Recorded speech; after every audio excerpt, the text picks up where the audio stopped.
Greetings, Earthers, Martians, Belters, members of the OPA. Welcome to episode 20 of Expanse, the unofficial podcast. I'm your host, Lex Starwalker. And I'm your host, Nikki Starwalker.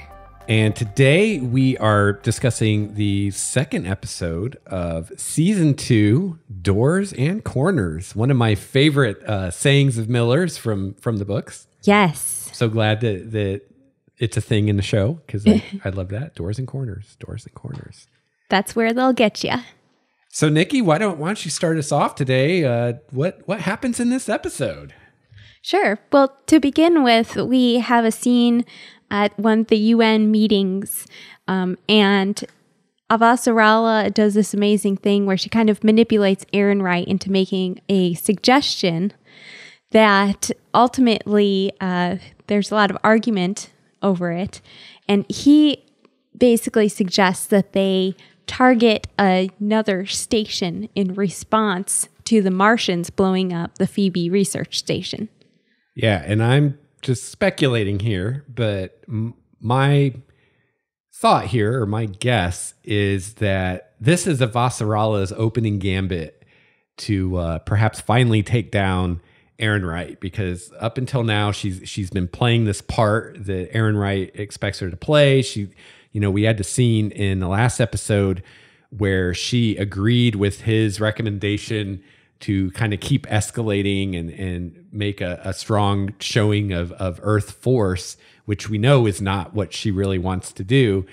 So I really thought when we see her like send this thing to him and give him this idea of attacking this outpost, that I have a feeling that this is probably going to go badly, and that her plan is that when this goes badly, that Aaron Wright will be the one to take the fall for it. So we'll have to see if that's what happens. I hope so. I'm ready to see Aaron Wright get his just desserts. So we also see in this scene Admiral Souther, who I'm loving this character. I hope that we see more of him this season. He takes a stand against Aaron Wright and the others, and he thinks that they're using the wrong strategy here, and he's all for trying to smooth things out and keep things from getting out of hand. Mm-hmm. And no one's listening to him, and so he ends up resigning command of the fleet. And I was sorry to see him go. I think Avasarala was sorry to see him go too, but unfortunately right now her hands are kind of tied. She couldn't really do anything about it. Right. Yeah, he was furious too. So then we go to Tycho Station, and Rocinante is returning finally to Tycho Station, and Fred Johnson is pretty pissed off. He's like, you guys don't call, you don't write. You don't send cards on my birthday. What the hell? That's right. And so the team explains to him what happened on Eros, and that they saw the experimentation that was going on. And you're just watching like Fred Johnson's jaw slowly hit the floor throughout the scene. Yes, and his expressions change so rapidly, and you're just watching his face, and he's absorbing this information, and he's horrified, but then he's thinking about what he's going to do and how he is going to respond to this. I love what the actor did with that character. Yeah, I am really digging him. And they tell him that basically whoever's pulling the strings here was basically doing a nice little experiment on Eros using humans as lab rats, and that they're beaming all the data to this kind of off the grid communication space station. And, he wants to go, tear some shit up and go find out what's going on over there. Mm-hmm. And he convinces Fred to help him do that. So then we have Alex kind of being the tour guide for the Belters that they rescued from Eros. And again, I'm really digging Alex. Like, he is the humanitarian of the crew. And he's the one that's worried about these guys. Are they going to be able to find jobs? Are they going to be able to fit in to this very different environment? And, he's worried about them. And he says something to Amos about, we should really check up on these guys and make sure they're doing okay. And Amos is like, yeah, you do that. I got better things to do. And meanwhile, Amos is looking for the best bar, it seems like.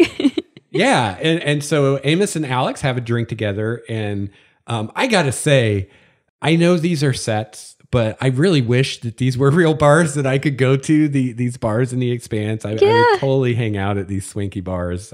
The swanky space bars. I'm totally digging it. Yeah, and the music was great in this episode. I noticed it the most in this bar. I don't know what song they had going on in the background, but it was so great for the mood. And Alex is going on and on with this little speech he has prepared for Amos. Yeah, and I know they're producing this in Toronto. So if this is what bars are like in Toronto, we might need to relocate, Nikki. I'm just saying. So yeah, I thought this was really funny. We talked about last episode how Alex is really struggling with a lot of what's happening here, and I think he's really putting the human face on this, and I think Holden and Naomi are struggling as well, but we're really seeing it from Alex, and he's kind of venting to Amos about how he's worried about these people and everything that's going on, and how, I feel like we could have, or at least should have tried to save more people from Eros. And at some point he realizes that Amos is gone and has told some strange woman that he would buy her drinks if she would just sit and listen to Alex. That was great. I love that. It was. And it's small, but the set design was wonderful. Like, for instance, her glass that she was drinking out of while talking to him was round. Yeah. I guess it had a flat bottom, but the way that they constructed it, what they bought, was really neat. Just all of the props in that show is wonderful.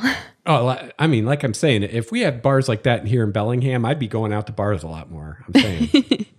Not that we don't have awesome bars here, but they're not that awesome. So then we go to Holden and Naomi. They're doing some kind of repairs or something on the Rossi, and I thought this is kind of funny. Like, Holden seems concerned about Amos and how Amos is going to feel about him and Naomi kind of hooking up and whatever. And I don't know that Naomi really put those fears to rest at all. I think if I was Holden, I'd still be a little concerned. I think I'd be having a little heart to heart with Amos if I was him, but we'll have to see how that develops. So then we have the scene where Fred is looking to recruit people for this mission that him and Holden and everybody else are going to take to this off-the-grid communication station, find out what's going on there. And so he's trying to get, some people to volunteer for this. And a particular guy starts giving him some problems. We find out that he was behind trying to blow up Avasarala in the last episode. Mm-hmm. And, we've heard people talking about it. We've heard people threatening about it all since season 1. And finally, we get to see it happen. Someone gets spaced. Yeah. And I actually have to say, if there was one point where I was a little disappointed, it was there. I don't know what I expected to happen, but he is let out of the airlock, and it's almost comical because he drops downward, which I'm sure there's some kind of scientific reason behind that. But instead of flying out into space, he just drops out of view. Well, I imagine it has to do with the spin of the station. Because that station is spinning for gravity. I thought that was actually really cool because, a lot of times when you see someone get spaced in a show or a movie or something, they fly out like a champagne cork out of a bottle. And it's that airlock wasn't that big. And if you look at the size of the door compared to the size of the airlock, it's that air had a lot of room to get out of. So there's no way that it would shoot them out like that. So, Okay. So I thought it looked realistic. I thought that was pretty realistic. Even though it might not have been what people expected, because again, so many times this is overdone. I really appreciate, the thought that's put into the effects on this show and how they don't just give us what we expect to see, but they try to be more realistic, and a lot of times people give them flack about it because they're so used to seeing the tropes that when they see what it would really look like, they think it's not realistic. Mm-hmm. Like the whole idea that, you would freeze instantly in vacuum or whatever. Right. We went round and round about that in season 1. We're not going to open that can of worms. No, please don't. I can hear people typing their emails. Yeah. Yeah, and I don't mean to give anyone any flack. This show, that I absolutely adore this show and I find it amazing. It's just scene. It was weird because you've seen that in other shows and that's not the way you've seen it before. They go shooting out like they were out of a gun or something. I know, and I kind of love that, like a Wilhelm scream. And they're just like, whoa! So one of my favorite scenes in this episode was with Alex. And he's running through these simulations. At first, we don't know it's a simulation. So we see this fight with railguns, I believe it was. And you're just kind of horrified because the Rocinante is getting hit. And we pull out, and Alex is going through these simulations over and over again, trying to get it right. And he's swearing as he's doing it because he can't get it down. Yeah, So they're getting, they're in this kind of catch-22, damned if you do, damned if you don't, because it's like if they engage too far away, then the stealth ship can take them out with its missiles. But if they engage too quick, then it takes them out with the railgun, I see. And I really like that because it's funny how seldom in science fiction, we see people doing simulations, where in reality, like that's the way it would be. Like you do things hundreds of hours in the simulator before you do it in real life, and I thought that was really cool that they showed that and that they showed Alex practicing for this engagement. It's not like he can just get it perfect the first time. Like he does it over and over and you hear him swearing, even in the next scene below decks, occasionally you hear Alex swearing up there because he's, still struggling with the simulation. Yeah. That was super cool. Yeah. And it made the character, I don't know, it almost made him more heroic to me because then he actually goes through it and he makes it, but it took so much practice to get there. Yeah, and this is another, aspect of the show where, I was talking last week about how, one of the things I like about The Expanse is it just feels more realistic and it feels more immediate because the technology is closer to what we have now than a lot of other space opera where it's, so far in the future that it's practically magic. And the weapons on the ships are a perfect example of that. We've got the PDCs, which are the point defense cannons, which are, I don't remember. I'm guessing they're like 50 caliber cannons, but they might be even bigger than that. I'm not sure, which are, very similar to the cannons that we have on fighter jets today. And, they use those to not only fire on other ships when they're in close quarters combat, but also to take out enemy missiles as they approach. And then, the ships have missiles that they shoot at each other or torpedoes. And this is something, total tangent here. Okay. I'm really confused. How do we decide when we're in space whether we call something a missile or a torpedo? I'm glad you're confused because I don't know. If someone understands that, please explain it to me. Because I've seen in some space opera, they call them missiles. Like, for instance, the Honor Harrington books, they refer to firing missiles. Others, they refer to torpedoes. And to me, I've always, Star Trek has torpedoes, right? Star Wars has torpedoes.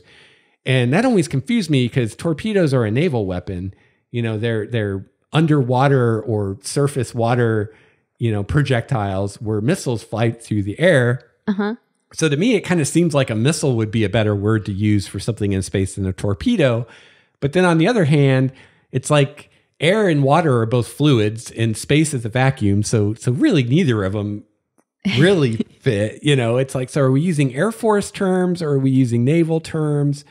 So I could see them saying torpedo just because they're ships. And so often we use naval terms for the ships. We even call it a navy, the space navy or whatever. So I'm just confused. Maybe it has something to do with the propulsion or the guidance systems. I don't know. Or perhaps it's just each author decides what they want. Well, and I feel like, and I'm not sure, but I feel like on this show, they've been referred to as both. I feel like sometimes they're called torpedoes and sometimes they're called missiles, but I'm not sure. I know they refer to the Rosie as a torpedo boat. So I don't know. But so anyway, the torpedoes or missiles, whatever you want to call them, are like their long range weapons that they fire from, kilometers away, hundreds of kilometers, thousands. I don't know what the range of them are. And then so they have these point defense cannons that are, projectile, like they shoot bullets, just like our fighter planes today have, to take those out. And then they have the rail guns, which is something I don't know. I'm not sure if we've actually ever built. I'm sure someone somewhere built a rail gun, but which use electromagnetism to propel a projectile at really high speeds. So again, these are very analogous to weapons we have today. We have missiles and torpedoes today. We have projectile weapons, and rail guns. I don't know that we really have rail guns, but we have the capability to build them. It's not beyond our technological ability to build them now. So to me, it just gives this level of realism much more than, blasters or phasers, which it's like, what is that anyway? It's like high energy plasma or something, but it's magic, Yeah. So I just find the space combats in the Expanse much more kind of visceral and gripping and kind of edge of your seat than other stuff, and I love, later in this episode, when they finally do the assault on the station, you see rounds flying through the Rosie. Like you see the holes being punched in the hull, and you see the kind of trail of debris that the bullet leaves through the interior of the Rosie because there's no atmosphere. Yes. How awesome was that? I loved it. And just the thought of, hey, they would probably vent their atmosphere because otherwise, it's like poking a hole in a balloon. If there's atmospheric pressure, the whole thing would explode like when you pop a balloon. So obviously we would want to vent the atmosphere so that doesn't happen. But just that attention to detail, I really appreciate. Yeah. And everything still worked, even though there were holes and things. Yeah. Like the screen was still, it was fine. There was a big hole, but. And I like, when they have to fix something, they actually have to go to the place with a wrench and fix the thing instead of just magically being able to do it from the computer pad where they're at. They can do anything on the ship from where they're at. Like Alec or Amos has to go between the hulls to fix the thruster at the one point. And, Alex can't do high G maneuvers because he's in between the hulls and, it would kill him. And so it's kind of like there's this tension of, we don't have full maneuverability until Amos fixes the thruster, but we can't even do high G maneuvers right now because if we do, we'll kill Amos. And it was awesome.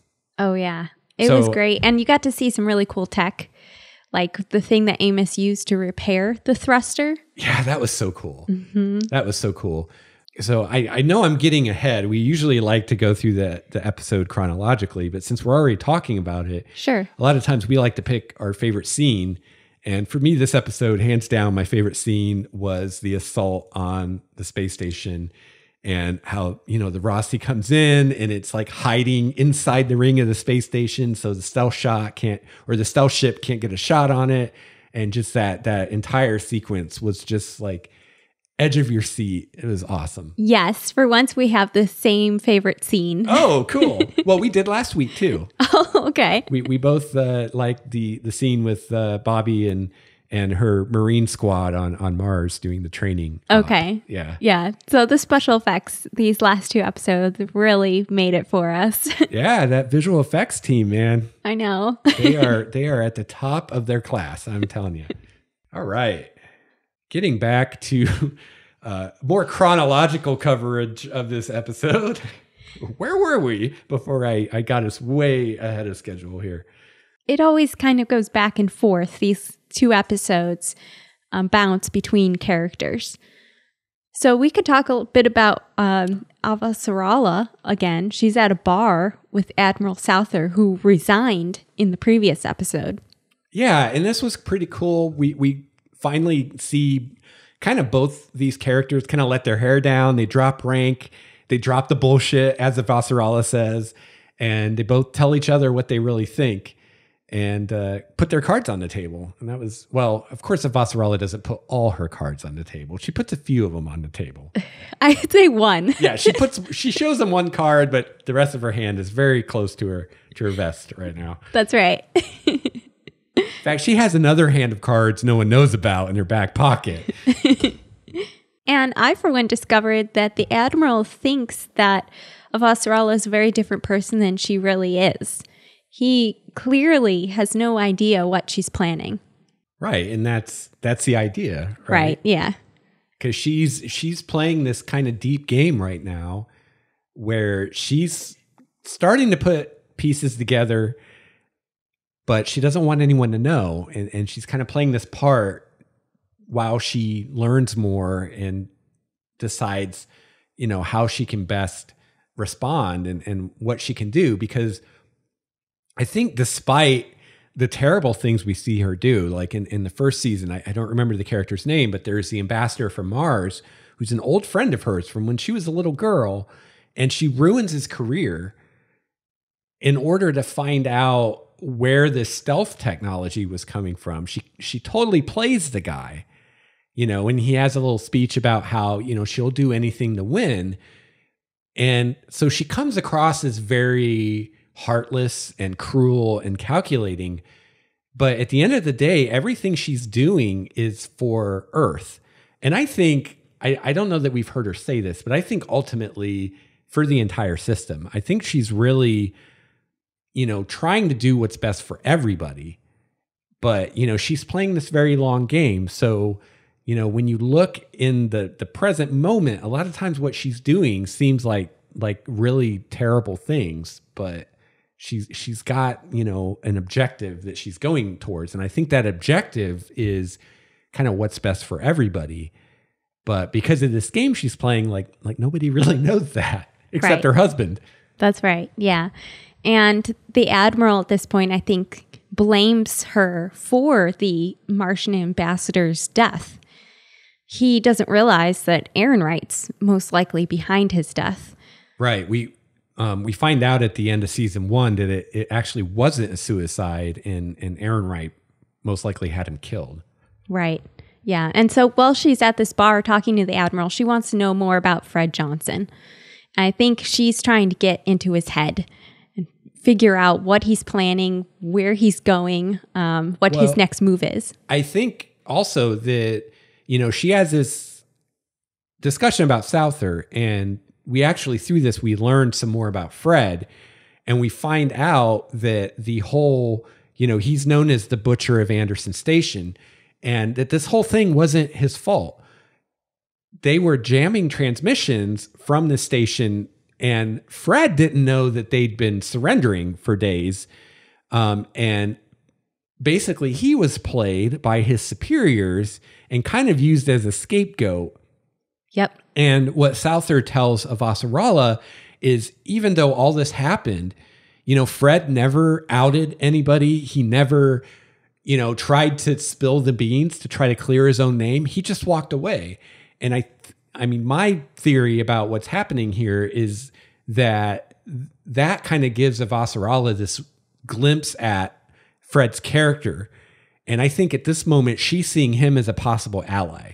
She's like, this is someone like me who will, do something that hurts him personally because it's for the greater good.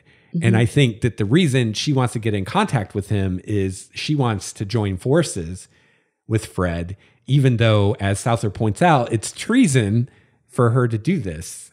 Yeah, if anyone found out. Right. Her spy points it out because she talks to her spy and tells him that she wants a meeting. Yeah. Yep.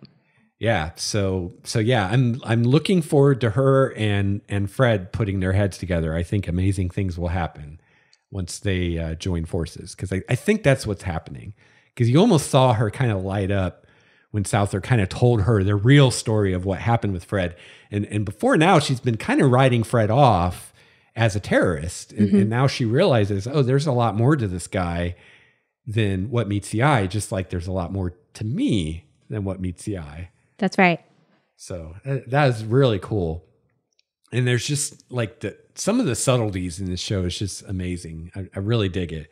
Really rewards the listener, really rewards the viewer who pays attention, you know, and you can kind of sit here and try to put pieces together and try to figure out what's going on and be mentally engaged with it instead of just a passive consumer. Yes. And I think when we had Bob and Kaylin on the show last season, you know, that they talked about that. Like, you know, the show really asks a bit more of you, but it's also so much more rewarding if you're willing to invest. You know, it pays off. Yeah. Yeah. And it invites you to be a true fan and watch more than once. Yeah. Awesome.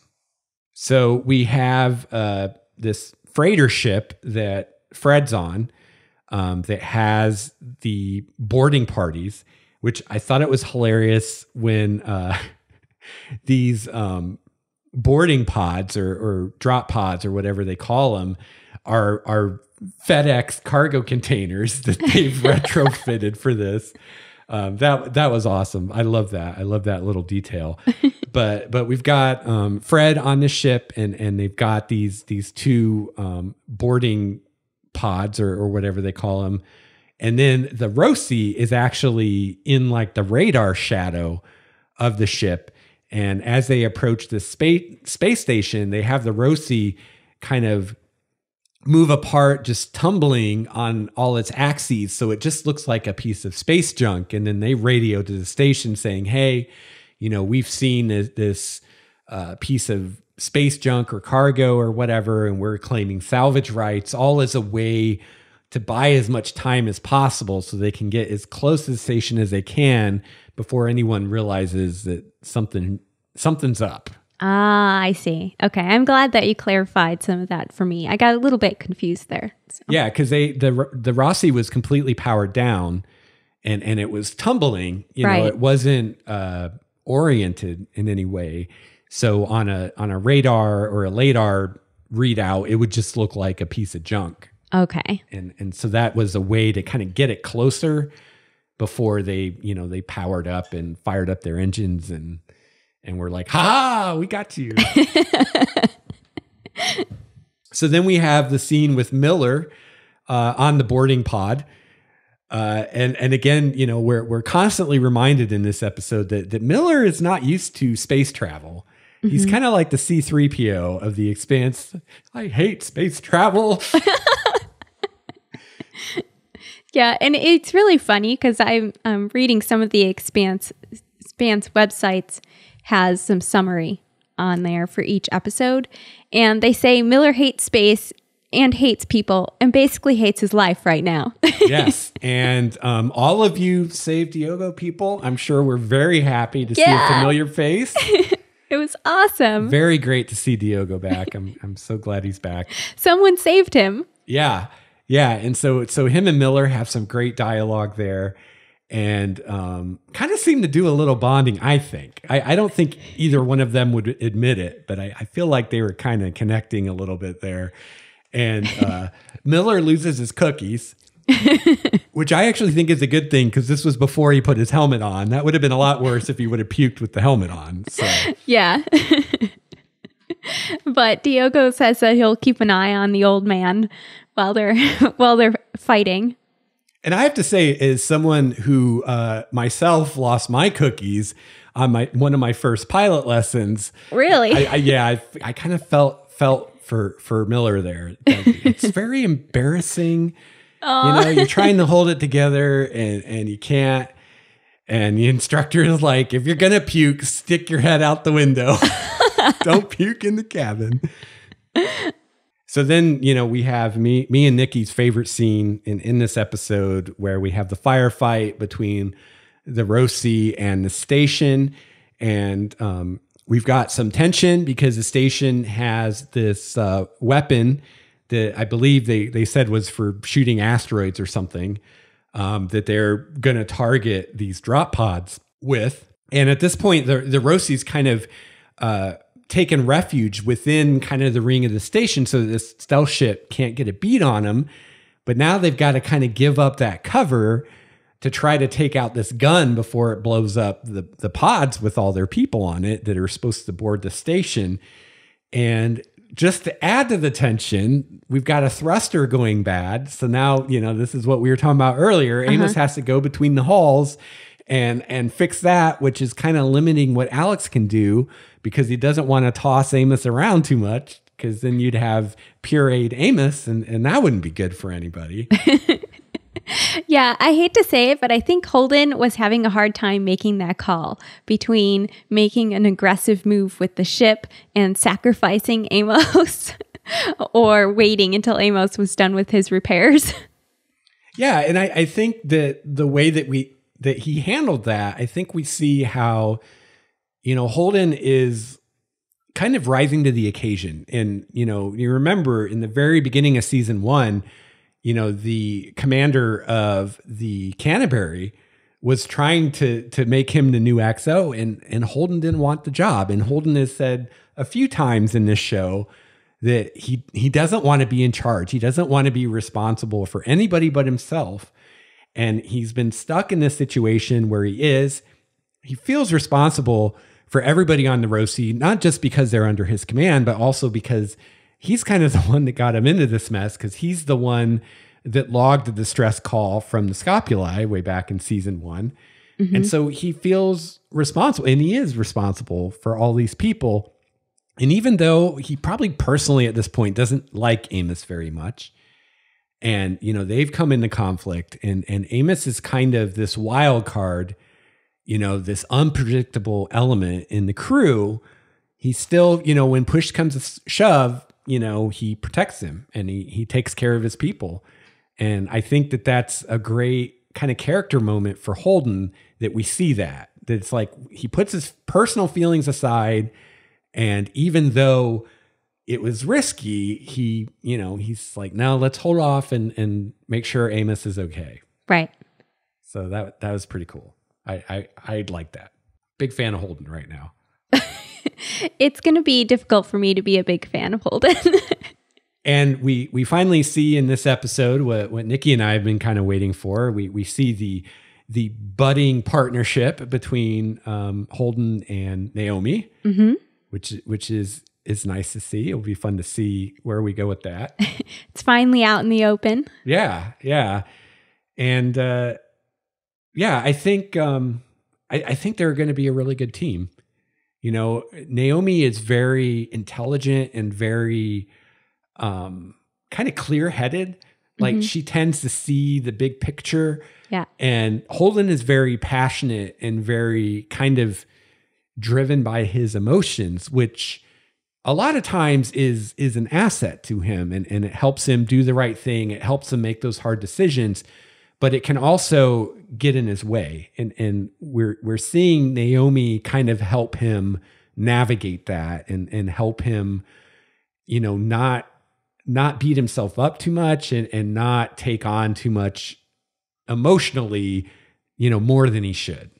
That's right. She's kind of the voice of reason in a lot of ways. And I think in a small way, Miller's also helping him with that. We saw Miller just kind of take people out on Eros when they were trying to escape. And, you saw Holden watching his actions and kind of absorbing that and learning that sometimes you had to make a tough call. Yeah. when you're put into a tough situation. Yeah. And so, as we continue through this very gripping scene, the station takes out one of the boarding pods with this weapon, while Amos is trying to fix the thruster, and they're kind of holding back. And luckily for all the fans of the show, it wasn't the pod that Miller was on. And then, Amos finally gets the thruster fixed, and Alex, does some brilliant maneuvering of the Rocinante, and they take out the weapon on the station.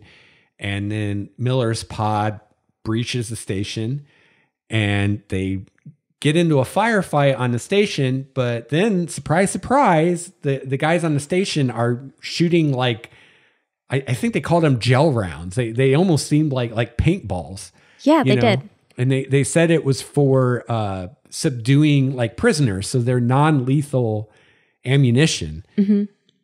So they continue on. They find this very, very sci-fi, like all these people hooked up to this kind of virtual reality interface, and completely unaware of what's going on around them. Some of the people are a little trigger happy, and they like gun all of them down but one before Miller can get them to hold their fire.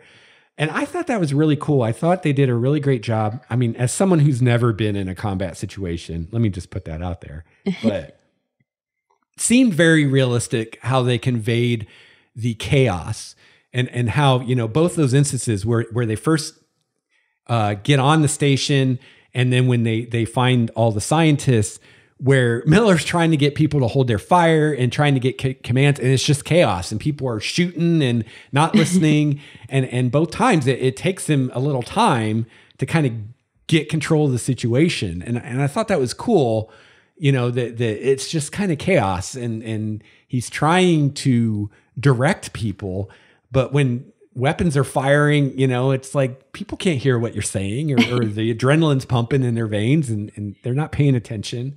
Right. Yeah. And it was also interesting in that scene because when the scientists that were in these, I guess, these visors and these machines hooked up to these machines, when that was interrupted and they came back into reality, they just seemed kind of crazy. Yeah. Like they just attacked. Yeah. With no weapons or anything. Yeah. They just lunged at the belters. And so then the belters shot. And then when you hear your neighbor shoot, you're going to shoot. Right. And that's how the chaos happened. But I did think that was an interesting little detail there. Yeah. So Miller keeps one of those guys alive, and then they continue on. And they find, dun, dun, dun, Dresden. Yep. Evil, evil Dresden. And this was something, Nikki and I talked about, we're not going to talk about the books a whole lot on the show. But this was something, as this scene was playing out, I found myself wondering, is this going to play out the way it did in the book? Because this was a very defining moment in the book. Had a lot to do with Miller and Holden's relationship going forward. Yep. And it did pretty much play out like in the book. Yeah. And even though I knew it was coming, I was still kind of shocked when Dresden was killed and Miller shot him.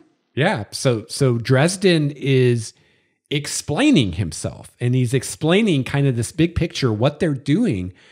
And the frightening thing is the more this guy talks, the more sense he makes.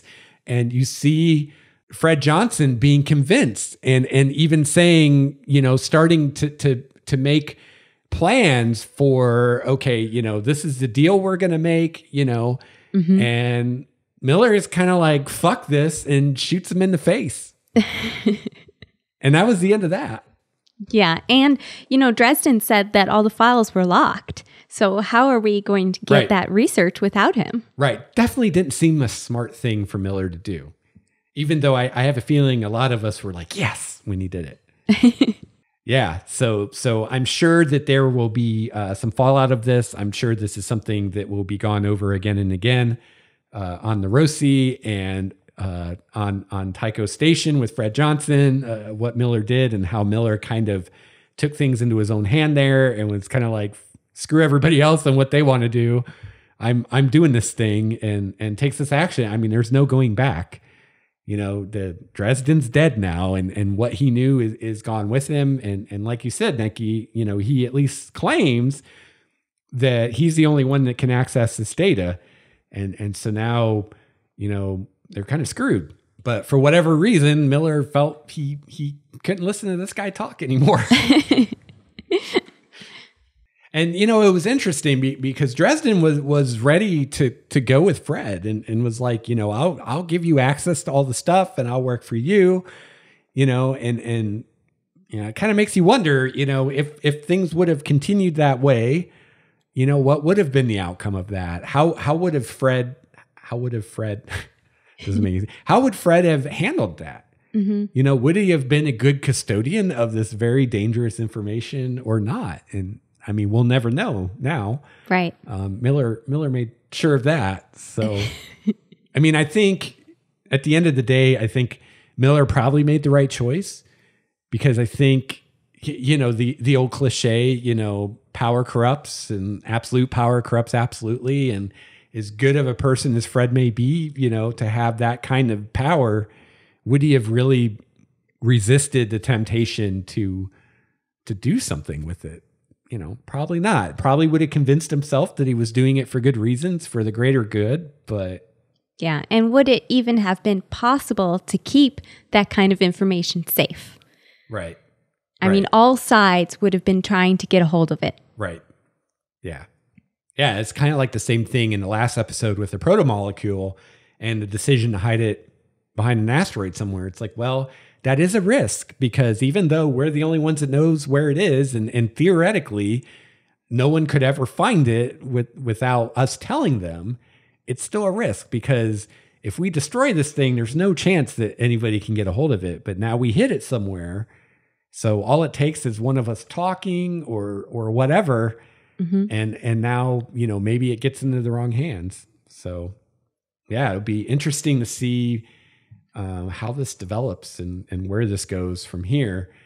But I think, Nikki and I have probably mentioned numerous times in season 1 of the podcast, how this story continually escalates and how every season of the show, it's going to escalate. And I think, you're seeing this first escalation now when you realize that this protomolecule is not some kind of bioweapon engineered by humans. This is something that came from outside the solar system by some alien form of life, long ago. And, so we realize that the game's a lot bigger than we realized. And there are more escalations like that coming. So yeah, strap in. That's right. I mean, Dresden makes a very scary point when he asks if we're going to be ready for this. We don't know what, this alien life is planning, if there is a plan. So will we even be ready now that we don't have the data that he collected? Yeah. Can we really be ready? Right. Is that even possible? I mean, we're like ants facing humans, What can the ants really do? If the humans decide to exterminate them, there's not really much the ants can do to stop us, right? So, yeah. So we've reached the end of episode 2, Doors and Corners. Any final thoughts on this episode, Nikki, or on the show overall? I'm so glad Diogo is back. Yay, Diogo! I thought he was shot when he was hit with the gel round. Yeah, well, yeah, he's had some close calls. He was floating out, abandoned in space last season. And yeah, then we thought he was shot in the head this episode. Boy, that guy has got a charmed existence, let me tell you. Yeah, really, really great to see Diogo back. I'm a fan. I have a feeling that there's more in store for him. I don't think this was the last we'll see of Diogo. Oh, yeah. I'm just so glad they didn't forget about him. Who, the writers? Or? Yeah, the writers, the show. Oh, yeah. Remember everything. This awesome character and this awesome actor? Yeah. We remember Diogo. Well, none of the other characters seem to. Yeah. Yeah, that's something I'd love to see. He made mention when he was talking to Miller of how he was rescued. That'd be a great flashback I'd love to see. is, what happened between when we saw Diogo abandoned floating out in space and where we saw him on this episode. I'd love a flashback kind of showing us some of what he went through kind of from his point of view. That'd be cool. Yeah, he must have earned his stripes, so to speak, though, because he was one of the, quote, 50 best that were chosen to attack the station. Yeah. And brave. I mean, he volunteered. Everybody volunteered. So even though, as Fred pointed out, that was part of the trick, making them think it was their idea. But still, it was still their choice to volunteer, Right. Fred's not that good, I don't think. So Nikki, are you digging season 2 so far? Was it worth the wait? Oh yes, very much worth the wait, and we've picked up the pace now. Yeah. So we're headed into all the drama, and I mean, so much has happened just this last episode. Yeah.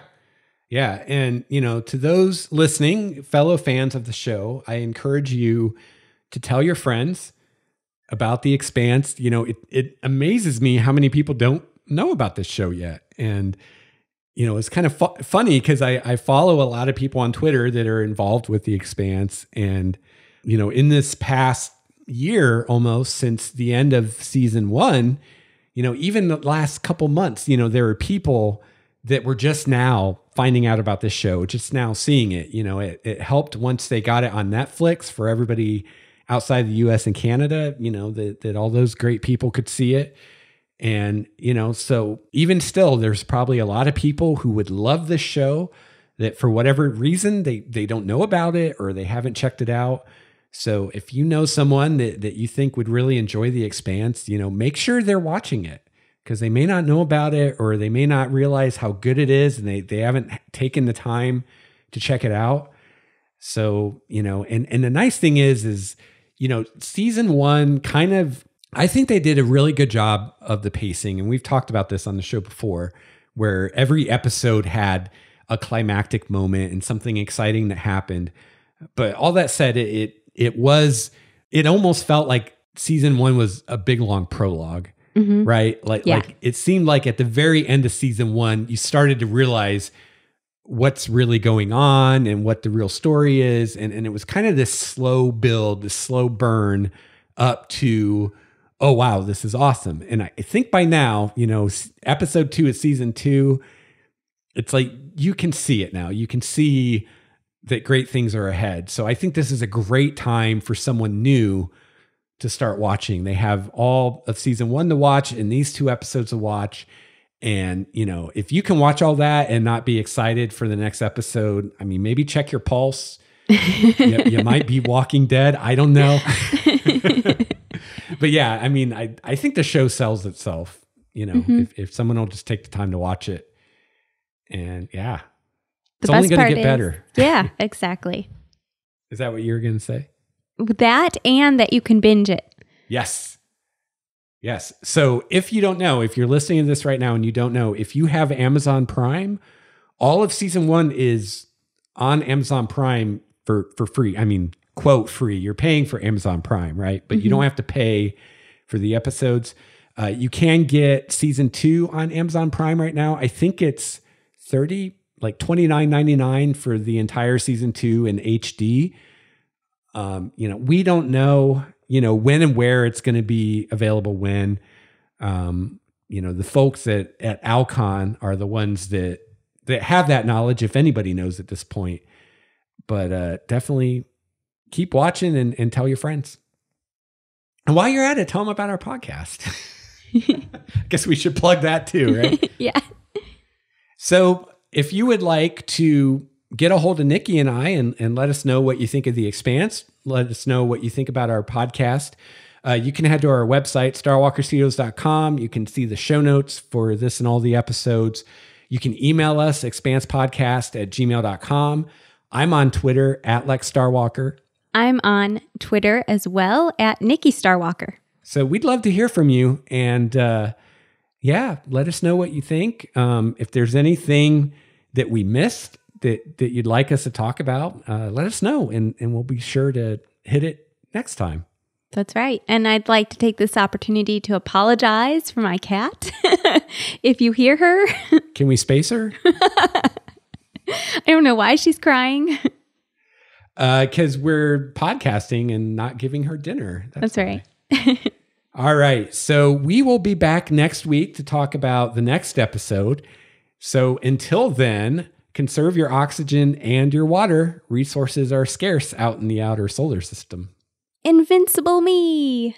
Flip and burn. Donkey balls. Doors and corners, kids. Doors and corners.